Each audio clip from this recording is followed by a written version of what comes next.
സംസ്ഥാന സർക്കാരിന്റെ സാമൂഹ്യ സുരക്ഷാ ക്ഷേമ പെൻഷനുകൾ വിതരണം ചെയ്തപ്പോൾ തുക മുടങ്ങിയിട്ടുള്ളവർക്കും 2000 രൂപ മാത്രം എത്തിച്ചേർന്നവർക്കും 1600 രൂപ വീതം മാത്രമായി എത്തിച്ചേർന്നവർക്കും ഇതോടൊപ്പം തന്നെ കേന്ദ്രവിഹിതത്തിൽ കുറവ് വന്നിട്ടുള്ള ഗുണഭോക്താക്കൾക്കും ഇതോടൊപ്പം തന്നെ വിവിധ മേഖലകളിലേക്കുള്ള കുടിശ്ശിക ഉൾപ്പെടെയുള്ള ആനുകൂല്യങ്ങൾ കാത്തിരിക്കുന്ന ആളുകൾക്കുമുള്ള വിതരണം ഇന്നു മുതൽ വീണ്ടും സജീവമാകുന്നു എന്നുള്ളതാണ്. ഇന്നു മുതൽ രണ്ടാം ഘട്ട വിതരണം സംസ്ഥാന ധനവകുപ്പിന്റെ ഭാഗത്തു നിന്നും ആരംഭിക്കുമ്പോൾ ഇന്ദിരാഗാന്ധി ദേശീയ വാർദ്ധക്യകാല പെൻഷനുകൾ, വിധവാ പെൻഷനുകൾ, ഭിന്നശേഷി പെൻഷനുകൾ, കർഷക തൊഴിലാളി പെൻഷനുകൾ, വിവിധ ക്ഷേമനിധി ബോർഡുകൾ വഴി പെൻഷൻ തുക സ്വീകരിക്കുന്നവർ, അവിവാഹിത പെൻഷനുകൾ കൈപ്പറ്റുന്നവർ എന്നിവരിൽ 26.64 ലക്ഷത്തോളം വരുന്ന ആളുകളുടെ ബാങ്ക് അക്കൗണ്ടുകളിലേക്കും 24 ലക്ഷത്തോളം വരുന്ന ആളുകളുടെ കൈകളിലേക്കും തുക എത്തിച്ചേരും. തദ്ദേശീയ തലത്തിൽ വാർഡ് അടിസ്ഥാനമാക്കി തയ്യാറാക്കപ്പെട്ടിട്ടുള്ള ഏറ്റവും പുതിയ വിതരണ ലിസ്റ്റിന്റെ അടിസ്ഥാനത്തിൽ ഗുണഭോക്താക്കൾക്ക് വർദ്ധിപ്പിച്ച പെൻഷൻ തുകയടക്കം എത്തിച്ചേരുമ്പോൾ ഇനി മുതൽ വിതരണത്തിൽ വലിയൊരു മാറ്റം കൂടി വരുത്തുകയാണ്.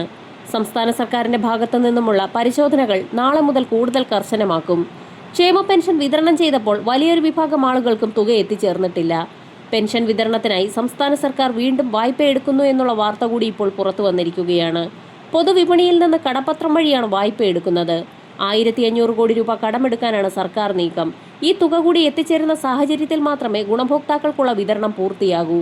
സംസ്ഥാനത്ത് ക്ഷേമ പെൻഷനുകളുടെ കുടിശ്ശിക ഉൾപ്പെടെയുള്ള വിതരണം ആരംഭിച്ചിരിക്കുന്ന സാഹചര്യത്തിലാണ് വീണ്ടും കടമെടുപ്പ് ആരംഭിക്കുന്നത്.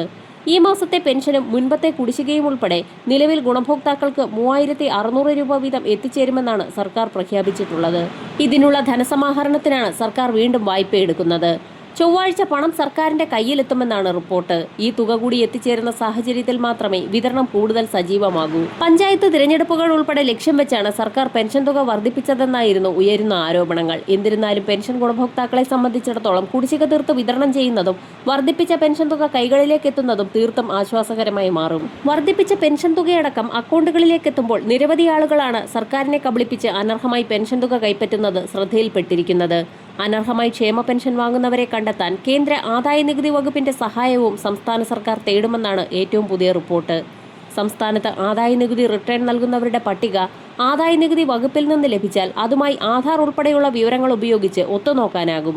പട്ടിക ലഭിക്കാൻ കേന്ദ്രത്തിന് പ്രത്യേക അപേക്ഷ നൽകേണ്ടി വരുമെന്നും സർക്കാർ അറിയിച്ചിട്ടുണ്ട്. മോട്ടോർ വാഹന വകുപ്പിന്റെ രേഖകൾ പരിശോധിച്ച് കാറുള്ളവരെ കണ്ടെത്താനുമുള്ള നീക്കം തുടങ്ങി. കുടുംബ വാർഷിക വരുമാനം 1 ലക്ഷം രൂപയിലേറെ ഉള്ളവരും ആദായ നികുതി അടയ്ക്കുന്നവരും കാറുള്ളവരും ക്ഷേമ പെൻഷന് അർഹരല്ല. അടുത്ത പ്രധാന അറിയിപ്പ്, കേന്ദ്രത്തിന്റെ ഭാഗത്തു നിന്നും 21ാം ഗഡുവായ PM കിസാൻ സമ്മാൻ നിധി യോജനയുടെ 2000 രൂപ വീതം വിതരണം ചെയ്തപ്പോൾ സാങ്കേതിക തകരാറുകൾ മൂലം തുക എത്തിച്ചേരാത്ത ഗുണഭോക്താക്കൾക്കും ഇതോടൊപ്പം തന്നെ 20ാം ഗഡുവായ 2000 രൂപ മുടക്കം വന്നിട്ടുള്ള ഗുണഭോക്താക്കൾക്കും ഇന്നു മുതൽ കേന്ദ്രത്തിന്റെ ഭാഗത്തു നിന്നും തുക ആധാരധിഷ്ഠിത ബാങ്ക് അക്കൗണ്ടുകളിലേക്ക് എത്തിച്ചേരുന്നു എന്നുള്ളതാണ്. രാജ്യത്തെ 9 കോടി കർഷകർക്ക് 21ാം ഗഡുവായി 18,000 കോടി രൂപയാണ് ധനമന്ത്രി വിതരണം ചെയ്യുക. യോഗ്യരായ കർഷകരുടെ ബാങ്ക് അക്കൗണ്ടുകളിലേക്ക് 2000 രൂപ വീതമാണ് എത്തിച്ചേരുക. കേരളത്തിൽ 25 ലക്ഷത്തിൽ പരം ഗുണഭോക്താക്കൾക്കാണ് ആനുകൂല്യം ലഭിക്കുക.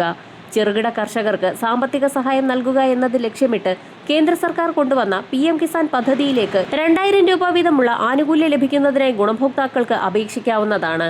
20ാം ഗഡുവായ 2000 രൂപ മുടക്കം വന്നിട്ടുള്ള ഗുണഭോക്താക്കൾക്ക് ഇലക്ട്രോണിക് KYC ലാൻഡ് വെരിഫിക്കേഷൻ പൂർത്തിയാക്കുന്ന മുറയ്ക്ക് ശേഷിച്ച 1 ഗഡു കുടിശ്ശിക ഉൾപ്പെടെ 4000 രൂപ വരെ പരമാവധി എത്തിച്ചേരും. 2000 രൂപയുടെ 3 ഗഡുക്കളായി കർഷകർക്ക് പ്രതിവർഷം നിലവിൽ 6000 രൂപയാണ് ലഭിച്ചുകൊണ്ടിരിക്കുന്നത്. 4 മാസത്തിലൊരിക്കലാണ് ഇത് ലഭിക്കുക. തുക നേരിട്ട് കർഷകരുടെ ബാങ്ക് അക്കൗണ്ടുകളിലേക്ക് എത്തിച്ചേരും. ഇതിനോടകം തന്നെ ഒട്ടുമിക്ക ഗുണഭോക്താക്കളുടെയും ഫോണുകളിലേക്ക് മെസ്സേജുകൾ എത്തി തുടങ്ങിയിട്ടുണ്ട്. 2 ഹെക്ടർ വരെ കൃഷിഭൂമിയുള്ള കർഷകർക്കാണ് ഈ പദ്ധതിയിലൂടെ ആനുകൂല്യം ലഭിക്കുക. അതേസമയം ആദായ നികുതിദായകർ, ഭരണഘടനാ പദവി വഹിക്കുന്നവർ, ഡോക്ടർമാർ, എഞ്ചിനീയർമാർ, സർക്കാർ ഉദ്യോഗസ്ഥർ, അഭിഭാഷകർ, ചാർട്ടേഡ് അക്കൗണ്ടന്റുമാർ, പ്രൊഫഷണൽ ആർക്കിടെക്റ്റുകൾ തുടങ്ങിയവരും പ്രതിമാസം 10,000 രൂപയിലധികം പെൻഷൻ വാങ്ങുന്നവരും പദ്ധതി പ്രകാരം അനർഹരാണ്. പദ്ധതി പ്രകാരമുള്ള ആനുകൂല്യം ലഭിക്കുന്നതിന് ഇലക്ട്രോണിക് KYC പൂർത്തിയാക്കേണ്ടത് നിർബന്ധമാണ്.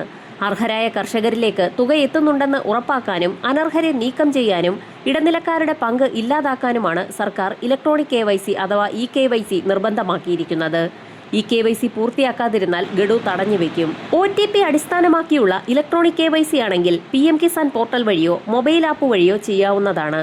ആധാർ നമ്പർ നൽകി OTP വഴി നിങ്ങൾക്ക് അത് പരിശോധിക്കാൻ കഴിയും. ബയോമെട്രിക് eKYC സേവനം അടുത്തുള്ള CSE കോമൺ സർവീസ് സെന്ററിലോ സ്റ്റേറ്റ് സർവീസ് സെന്ററിലോ ലഭ്യമാണ്. Face authentication eKYC PM Kisan mobile app വഴിയാണ് ഇത് ചെയ്യുക.